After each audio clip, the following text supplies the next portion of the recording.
Alhamdulillahi Rabbil Alameen wassalatu wassalamu ala ashrafil anbiya'i wal mursaleen nabiyyina Muhammadi wa ala alihi wa sahbihi ajma'een.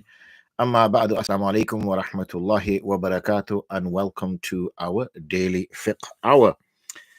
On the hour, alhamdulillah, nice timing for me today. Managed to get on time. Last few days I've been about 5 minutes, 6 minutes late, but timing is of perfection today, alhamdulillah. So today's theme, as was mentioned yesterday, is around marriage. Yani, what is marriage about? The background to marriage, how to maintain a successful marriage.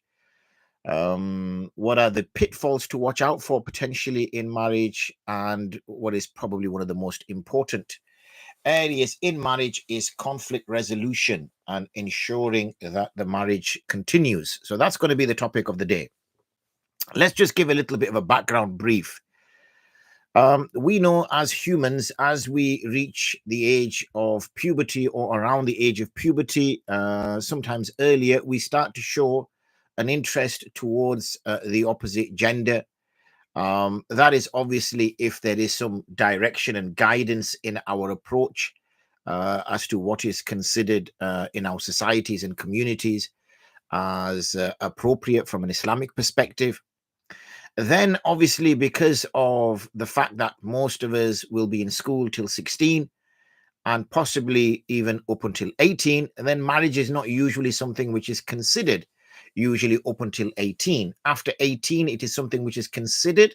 However, you find now in the current day and climate that most people do not consider marriage until at least the early 20s. So you'll find that, young ladies maybe 21, 22 years old and chaps maybe 23, 24, 25 years old are getting married. I appreciate there is a growing trend where people are getting married as late as possible. And that's because they're putting it off due to seeking a career or finishing a course or not ready, whatever that phrase means, or engaging in sexual activity outside of marriage, and see marriage just as a problem or a headache, or for a man and for a woman in a way, which is something which is holding them down, committing to something. And then obviously as a consequence, if children come along, then it's even a bigger responsibility and consequence. And people want to stay irresponsible for as long as possible. That's where we're finding children are living with their parents for a lot longer than they used to. And we're finding that children are getting married, or people are getting married as late as possible. Khair, when nikah is going to take place, let's discuss that for now. Then nikah is something which the families have to ensure that there is some compatibility. And I mentioned the word families intentionally because the compatibility isn't necessarily just reduced to the lady and the gentleman, but also includes the families as well. Now, I appreciate that the lady and the gentleman are the ones who are going to live together. They're the ones who are going to be life partners now for the remainder of their lives. They're the ones who are going to have children together. They're the ones who are going to go through the ups and downs of life together. So why does it really matter that the two families are compatible? The reason why it is important that the two families are compatible is because we understand that marriage in Islam is an institution. And what I mean by that, it is a community or a communal institution, in that the families, not only do the young man and young lady marry, but the two families come together as well.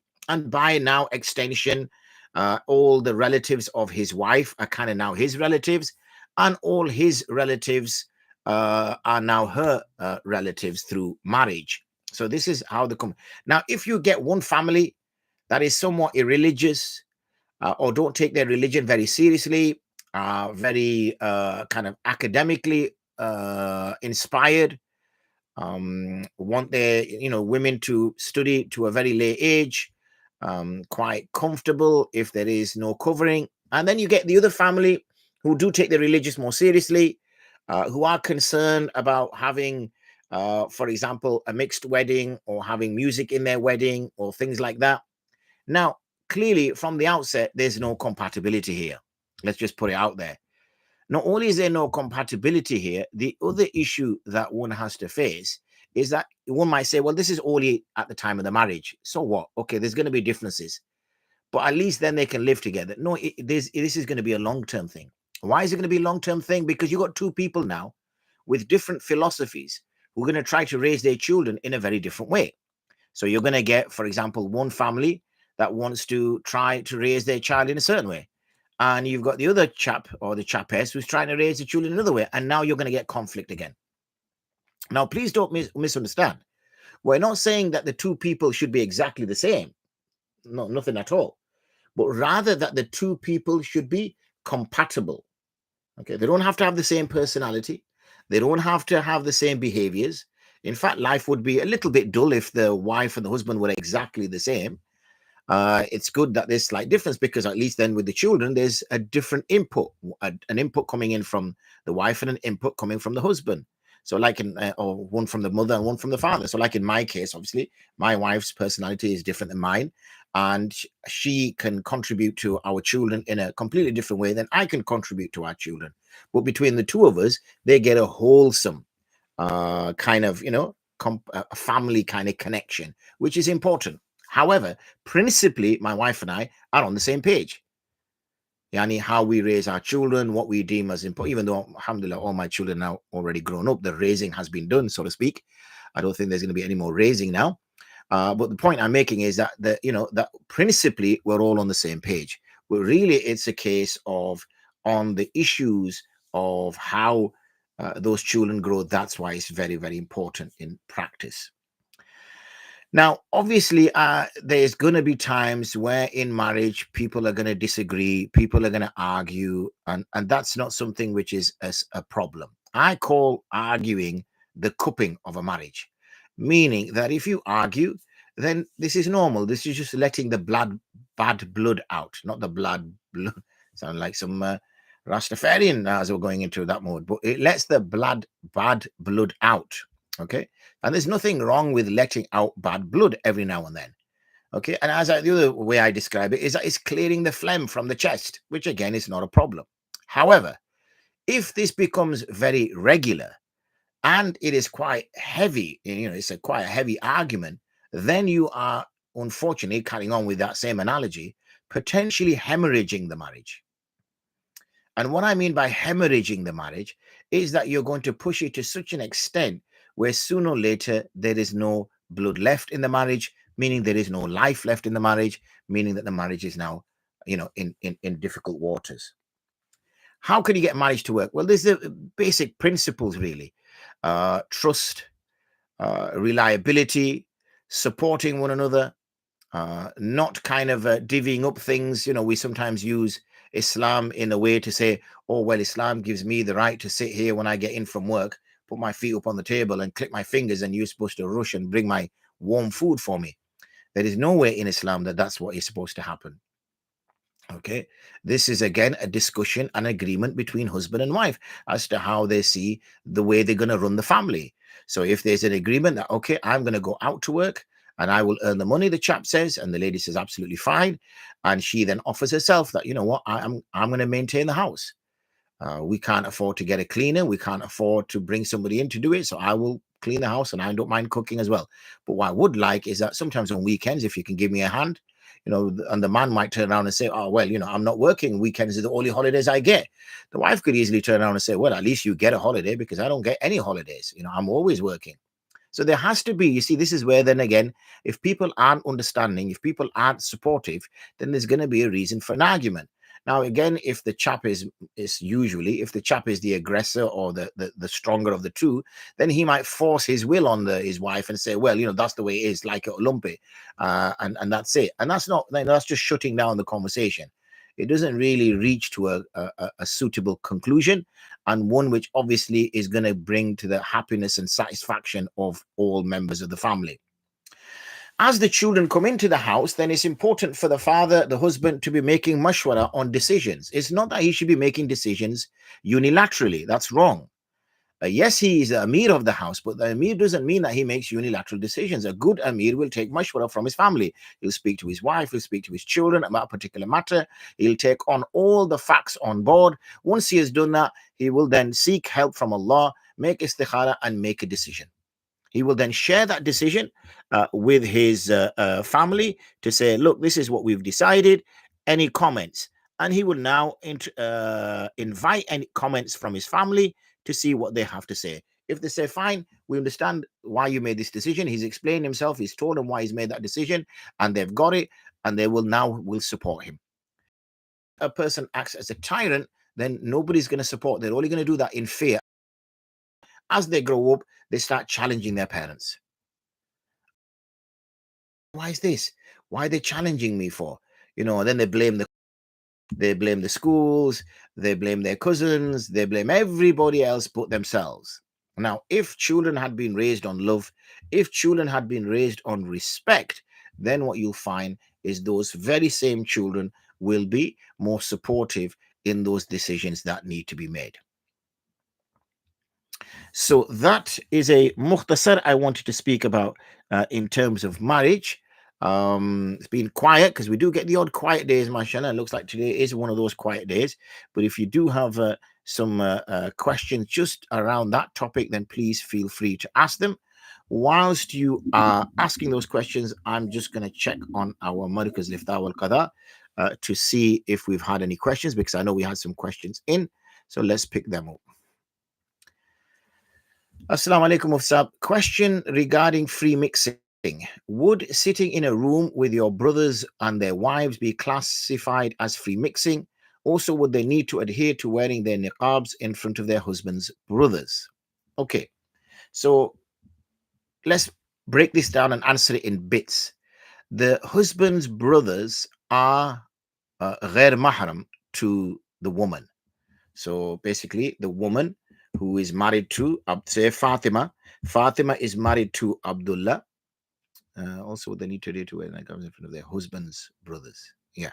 So Fatima is married to Abdullah. Abdullah has got three brothers: Abdurrahman, Yusuf, and Yaqub. Okay. So Fatima, the three brothers, Abdurrahman, Yusuf, and I've forgotten the third chap, they are Ghair mahram to I forgot Abdullah's wife, Fatima. Okay, basically, now I complicate this. The brother-in-laws are Ghair mahram to the woman. Okay, her brother-in-laws are Ghair mahram to her. Now, so therefore, they should not really be sitting in a room, quietly and confidently, just gupshopping, having a gupshop, having a chit-chat, relaxed, whatever. Now, obviously, if they live together, then this can be a little bit difficult. When, if, say, for example, a mother and father have got three sons or two sons, and they both get married, the two sons, and the mother and father say, live with us. We've got a 4-bedroom house, or we've got a 5-bedroom house, or we've got a 6-bedroom house. So you live with us. And now, obviously, he's got his wife, and he's got his wife. The two brothers have got wives. So naturally, they're going to move around the house. Okay, naturally, they're going to go downstairs. They're going to go into the kitchen. There's going to be communal. Obviously, when they're in their bedrooms, they're in their bedrooms. But there's communal areas. There's the passageways. There's the staircases. There's the kitchen. There's the room in which they eat in. There's the room in which they may sit in. There's, other rooms like that around the house. So where there are communal rooms, then the woman should at least cover her aura. What is her aura? Her aura is everything bar her hands and her face. Okay? But she should cover aura, everything that is bar her hands and her face. Now, obviously, if she feels fitna from her brother-in-laws that live with her, then she should try to keep herself away from that part of the house in which her brother-in-law is there. She should not wear makeup around the house knowing that my brother-in-laws are living there. What she wears in her bedroom when she's with her husband, that's her business. But when she's out using the communal areas of the house, the staircases, the passages, the kitchen, the area where they sit to eat, in those areas, she should not wear makeup. And similarly, she should not wear strong scented perfume. Okay, she has to avoid doing that. And obviously, she should avoid being alone in any of these circumstances. If she fears some fitna from her brother-in-law, because usually if brother-in-laws have been raised on some iman and taqwa, then they'll lower their gaze. They might just come in, give salam and walk back out. They may not loiter around, hang around. So they themselves will know that she feels uncomfortable when we're around. So obviously, but they don't want to ignore her completely. So they may just give a salam. So that can be, that's the way that can be done, in order to be practical. Because remember, this is a situation where two brothers have got married, they've got wives, and these two wives have to move around the house. They may help with the cooking, they may help with the cleaning, they may just generally, need to go to your bathroom. So there are going to be circumstances and occasions in which obviously they may come across other people and as in brother-in-laws, and therefore they need to take those preventative steps. With regards to wearing niqab, if it's possible to do, of course, they can do that. That's not a problem. If it's going to prove to be difficult, because I know, obviously, when you're living in a communal house together, that can be difficult because, obviously, what's she going to do? Have the niqab above her head and keep pulling it up and down? How does she know? She might be downstairs in the passage area, and her brother-in-law might start coming downstairs. She doesn't know about it. It's not very practical. Okay, and we know our deen is practical because we know in certain circumstances, like for example, for nurses, I know certain ulama give a fatwa that they can roll their sleeves up and show their forearms because obviously when they're doing, nursing, the act of nursing, then they cannot have clothes interfering because there's germs on the clothes.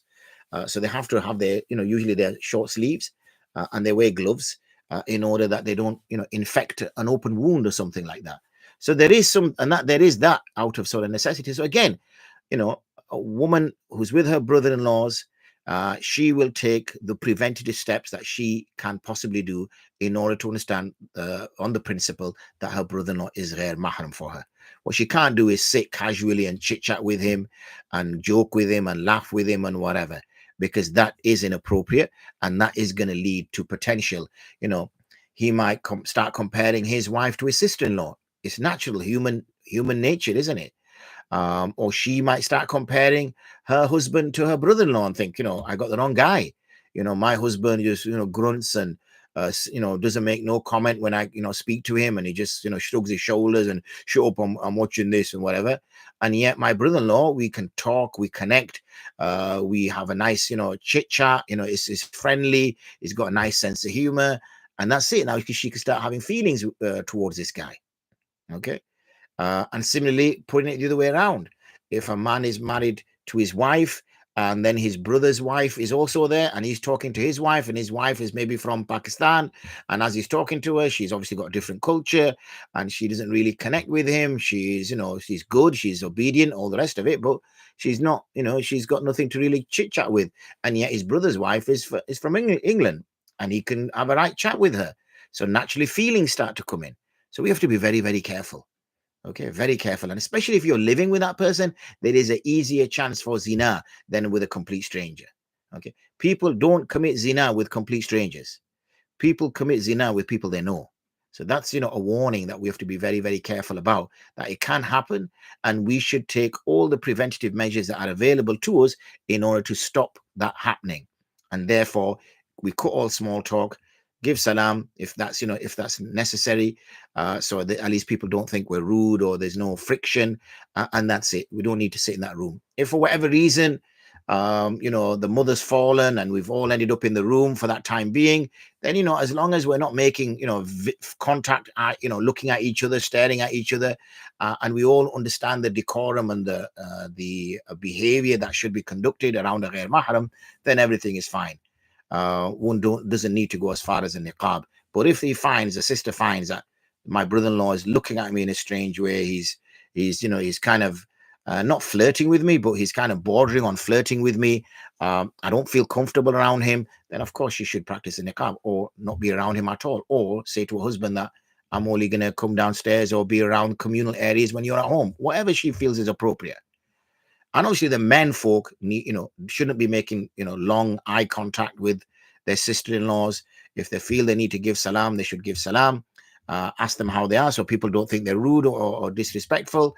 And that's it. They don't need to sit down now. They can leave their wives to sit together or their sisters to sit together with their sister-in-law, and they can go to another room. They don't need to sit in that same room. Hope that answers that. The other question that we had is, if a Muslim restaurant says this food is halal, can we eat it? What happens if its meat is imported from Brazil, etc., in Saudi, Qatar, etc.? Any answers for this already? We've discussed this previously. Can't see your name, Dayan, I think your name is. We have discussed this previously, and if you go to one of our YouTube videos, which is on my channel, and you'll find it a few days ago. I think it was something like eating out or something like that. So have a look at that, inshallah. Please go to our channel for that.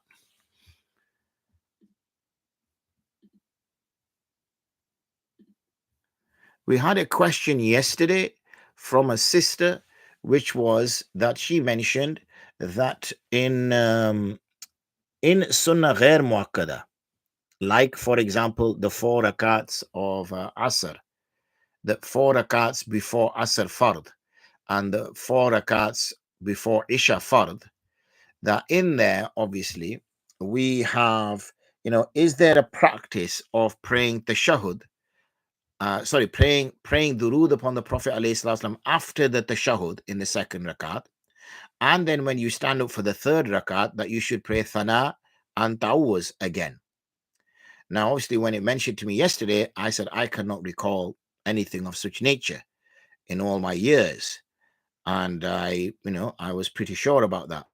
I did check the books, and I did find a reference to it. So it mentions إذا قام للشفع الثاني من رباعية المؤكدة لا يأتي في ابتداء الثالثة بالدعاء الاستفتاح.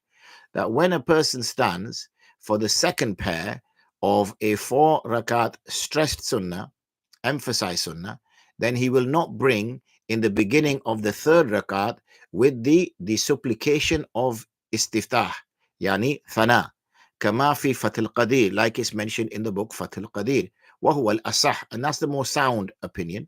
كما في شرح المنية, like it's been mentioned in the book شرح المنية, لأنها, because it is لتعقدهما, because it is to emphasize them, أشبهت الفرائض, so that they are similar to the fard. And in the fard, you do not pray tashahud, you do not pray durood after tashahud, and you do not pray thana and ta'awuz when you stand up for the 3rd rakat. فلا تبطل شفعته ولا خيار المخيرة ولا يلزمه كمال المهر بالانتقال إلى الشفع الثاني منها لعدم صحة الخلوة بدخولها في الشفع الأول ثم أتم 4 كما في صلاة الظهر. Okay, that's just giving some extra مسائل. بخلاف الرباعيات المندوبة, except, however, this is not the case, however, when you are doing the 4 rakats of a mustahab prayer, yani غير مؤكدة. فيستفتح ويتعوذ. So in that case, you will start the in the 3rd rakah with thana and with ta'awuz. ويصلي على النبي, and you will send durood upon the Prophet عليه الصلاة والسلام في ابتداء كل شفع, at the beginning of every pair.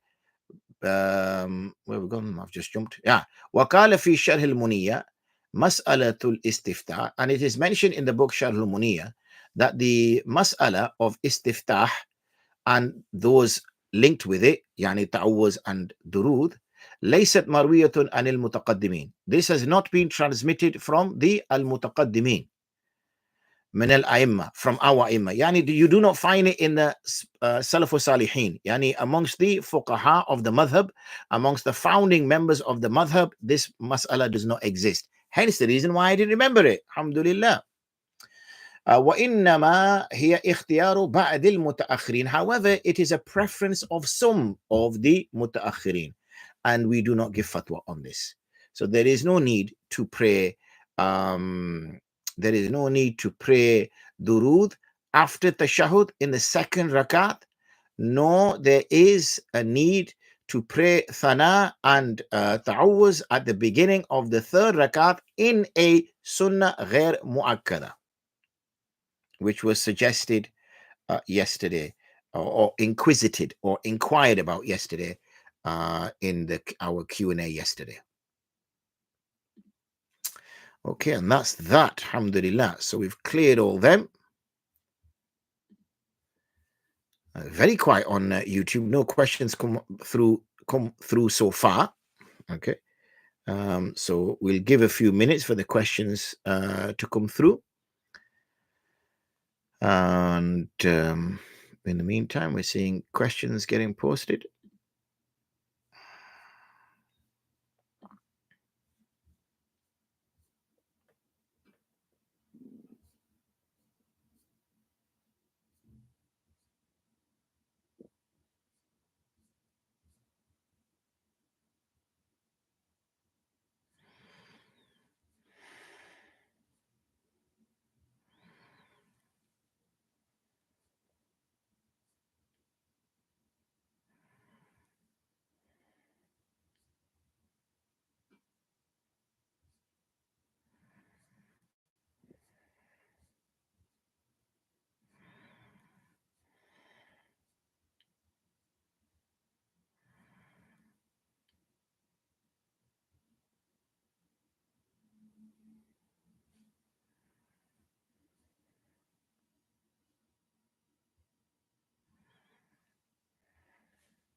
Wa alaikum assalam wa rahmatullahi wa barakatuh, Iman. Okay, so I'll give another 90 seconds or so. Hold on. Hold your horses. Wa alaikum salam, Usman. Many masajids have a 4-minute time gap. I see. That's interesting to know.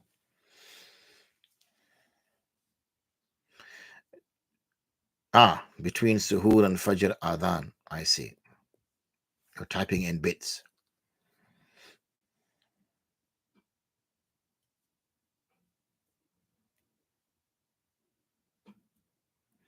My internet must be exceptionally slow because apart from that, I've not got anything else. Are you guys typing or have you gone to sleep, both of you?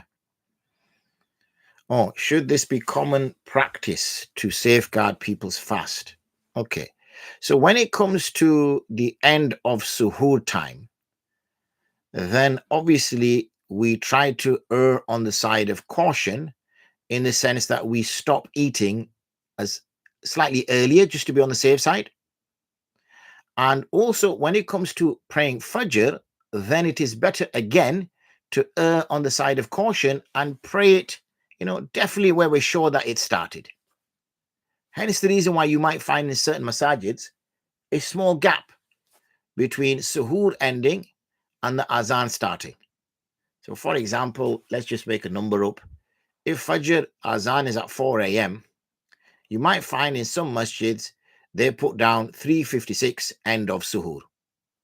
So naturally a person thinks that if 3:56 is end of Suhoor, then surely 3:57 is beginning of Fajr, or arguably 3:56 is the beginning of Fajr. So I'm not going to hang about. I've already made my wudu in preempting this. And therefore, as soon as it hits 3:56, I'm going to knock out my 2 rakats Sunnah, 2 rakats Fajr, and I should be asleep by 4:02 because I've got to go to school in the morning, or I've got to go to college in the morning, I've got to go uni in the morning, I've got to go work in the morning. However, because it's that kind of critical point, because remember, all of these times are calculated. Nobody's going out to look at the horizon and see if actually Suhoor time has ended and Fajr time has started. Nobody's doing that.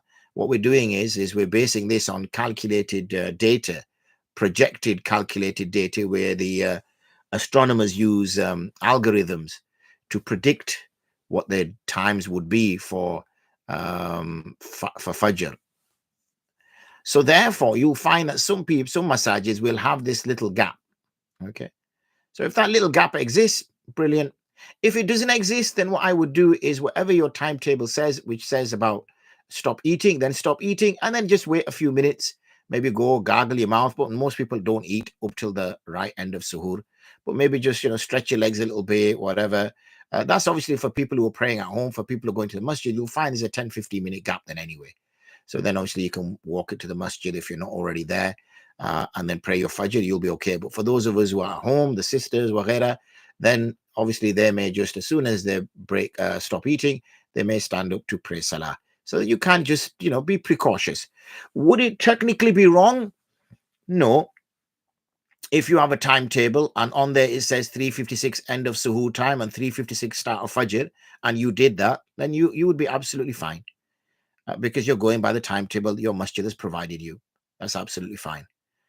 But if you haven't been, or you're watching this, then just give that 3-4 minute gap. It's not going to change anything, but you'll give you that mutmainna, it'll give you that contentment, it will give you that serenity, so to speak, that alhamdulillah, all is good.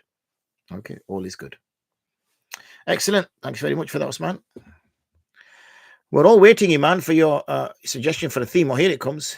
Writing an essay, mashallah.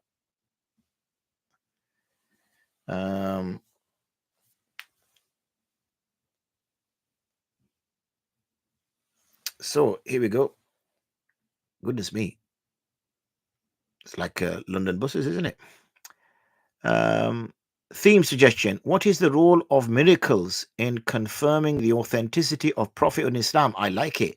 How do miracles challenge or reinforce our understanding of natural laws and divine intervention? I like it, Iman. 3 minutes is a long time for eating. 3 minutes is excessive for eating, Usman. You could easily finish a 5-course meal in 2 minutes. What's 3 minutes for? Can ordinary people perform miracles, or are the miraculous events reserved for the prophets and the saints?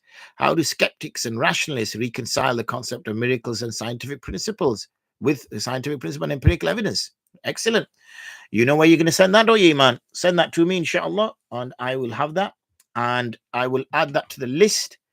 You need to give it a title as well. What's the title? Role of Miracles. And that we can save for Friday, inshallah, because tomorrow is going to be, I'll do tomorrow in a bit. In fact, I'll do it now.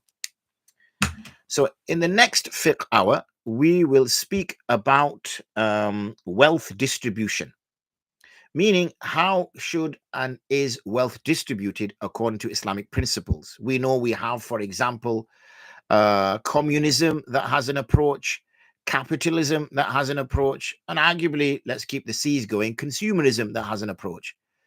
But how should it be? What are Islamic principles for ownership and wealth and hoarding? And how is it about balancing wealth between the rich and the poor? Does it advocate distribution of wealth? Does it facilitate and permit the hoarding of wealth? That's going to be our topic for the next fiqh hour, which inshallah will hopefully be tomorrow. And you're going to send that on to me, Iman. So I will have the next one hopefully because tomorrow is Thursday, isn't it? Yeah. And I'll have the next one hopefully for Friday. And then, like I said, Saturday is going to be about Ramadan, about what things we need to do, what things break fast, what things don't break fast. So it'll be a little bit of a listy type. And then the last one. On Sunday, rather, the aim is going to be about going through the schedule for Ramadan, and hopefully we may even be able to get a theme in there as well, inshallah. But we can look at maybe discussing how we should be planning things like that. So that's the plan, inshallah, for the upcoming few days, all being well.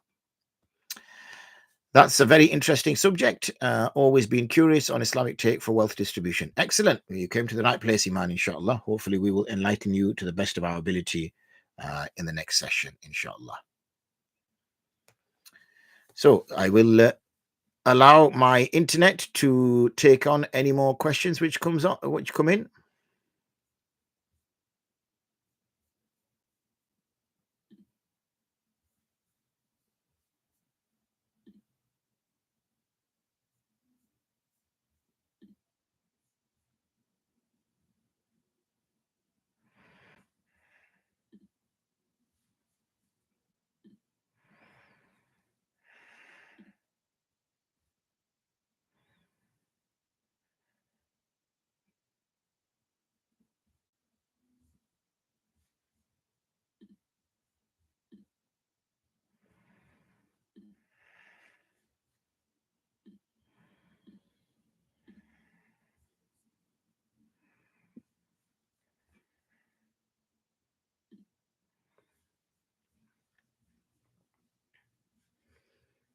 So, Iman, mashallah, I hear you're helping us out now. Alhamdulillah, Allah bless you.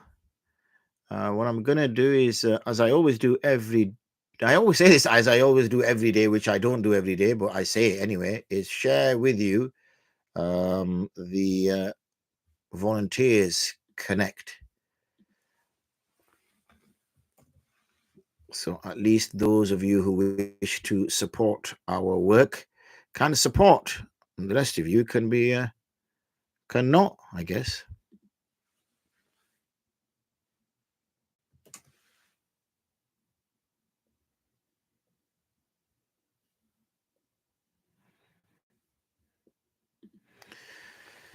Again, I would suggest signing up to this, folks. Assalamu alaikum. If there's any gold I have at the time of my death, can I state in my will for my gold to be sold and then the money to be distributed amongst the inheritors? You don't need to mention that.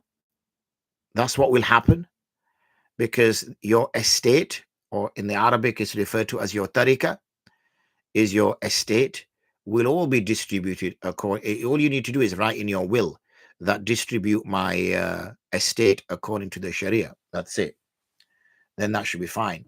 You can obviously put aside a third of your wealth for anything that you wish to use it for. Any Sadqa Jariyah project, any Waqf project, anything that you have in mind, because you might look at your family members, you might look at your children and think, all my children are going to do is buy big cars and big houses with this, and they're not even going to think about me. And I want someone, I want to leave something behind. I've lived 75 years. I've worked for 50 of those years. I've worked hard. I've managed to save some money, and I want that money to be a sadaqah jari for me. But looking at my kids, all they're interested in is, flashy cars, flashy houses, and all the rest of it. So I can't see them doing any work of khair for me. So you can still use a third of your wealth after obviously your dain, your debt, and your burial costs have been extracted from it for good causes, or give it to somebody that you feel should have it because they're not an inheritor and they're not included. So you can do that as well. But rather than putting kind of restrictions, it might be, for example, you have a daughter and your daughter may say, oh, I want to keep mom's gold. It's going to act as a sense of remembering her. I don't want to sell it. I want to keep it. And you might have a son. So you got a daughter and a son. And then the son might say, that's fine. And it works out that, that's exactly your share. So you can have that and I'll take the house or this or that, the other. So, but if we put those kind of conditions on it, then they have to do it. And it might be that the gold price is really low at that time. And then they take it and they sell it and they don't get much for it. So, just I would just broadly put things like, please distribute my wealth according to the Sharia. Please consult Mufti Fana. In the absence of Mufti Fana, please consult Mufti Fana. In the absence of Mufti Fana, please consult Mufti Fana. Put at least 3 people down. In case one is not available or dead or whatever, then at least there is a hierarchy. And then whoever you've actioned, whoever is the executor of your will hopefully ensure that they follow those steps to get that particular person involved.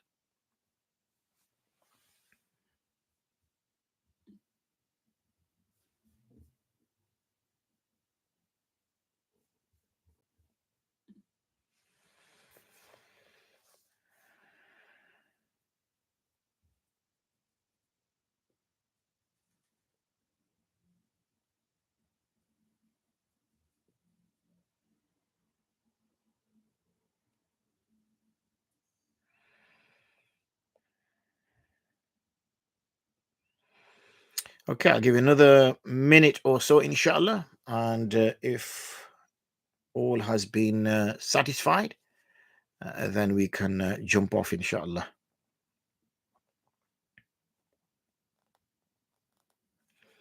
We're just notified by the director and producer, Norwegian director and producer of a film that they made last year, which was around OneCoin. And that is now premiering in Norway, Sweden, also in Al Jazeera is most likely going to use it as well, and I think in Spain as well. So hopefully, inshallah, it will serve that Islam protected people's wealth and protected people's position so they don't get defrauded. So they're decent chaps. They really positively portray Islam and scholars. So I took part in their work, and they're looking at trying to get me involved in another project of theirs, which is around fear, or the business of fear, how fear is used in order to control people, in order to arguably manipulate people in doing things that they wouldn't normally do. And the producer of the film said this idea was in his head from about 15 years ago, when he had a child. And when he had a child, the child was only like 3-4 weeks old, and they wanted to get a bigger house. So he went to the bank, and when he went to the bank to try to secure a loan, obviously they're non-Muslim, to secure a loan, then the lady who was dealing with, went through all the paperwork and did it all, and that's it. And as he was on his way out, he said, she said to him, "Have you got insurance?" So he says, "Insurance? Yeah, we've got sufficient insurance. Don't worry about it." So she goes, "What about for your baby?" So he meant, "What do you mean for my baby?" He goes, "Do you have insurance for your baby? Like if your baby died?" So it really hit him, because he goes, up until that point, the thought never crossed my mind that my baby's going to die. And now, after she talked to me, I suddenly had this fear in my head that, my baby's going to die.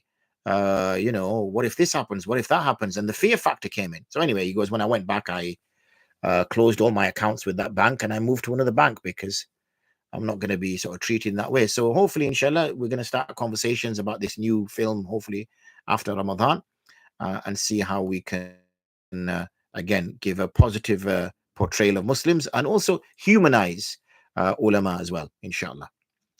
So I have given my couple of minutes for any other questions coming in. We don't have any other questions coming in. So on that note, I can ask Ijaza to leave, and inshallah we will pick up conversations again. Like I said, tomorrow's theme is going to be wealth distribution in Islam. That's going to be our theme, inshallah. So same time, same place, 7 p.m. usual platforms. Please do share the links, and also do share the videos so other people can benefit from them. I was talking to the team today, and I know many of you have suggested, wouldn't it be nice if we had each Q&A as a separate little video? So that's exactly what they're doing now. They're chopping up all the videos. It takes roughly about 40 minutes for one person to chop up the question and answer, add an intro, add an outro, and then sort of put it to one side. So it is time consuming. So make dua for these chaps who are working continuously, making this happen for us. And that's the plan, inshallah, over the next sort of few days and weeks, that they try to get most of these Q&A out. Remember, we've got hours of Q&A. We started this on the 31st, I think. I know I've missed a couple every day, and we're now on the 6th of March month. So there's like 60 something hours of video. So alhamdulillah, we're doing sort of quite. So there's going to be a lot of material, inshallah. So make dua for them and make dua for us. Wa akhiru da'wana and alhamdulillahi rabbil alameen. Assalamu alaikum wa rahmatullahi wa barakatuh.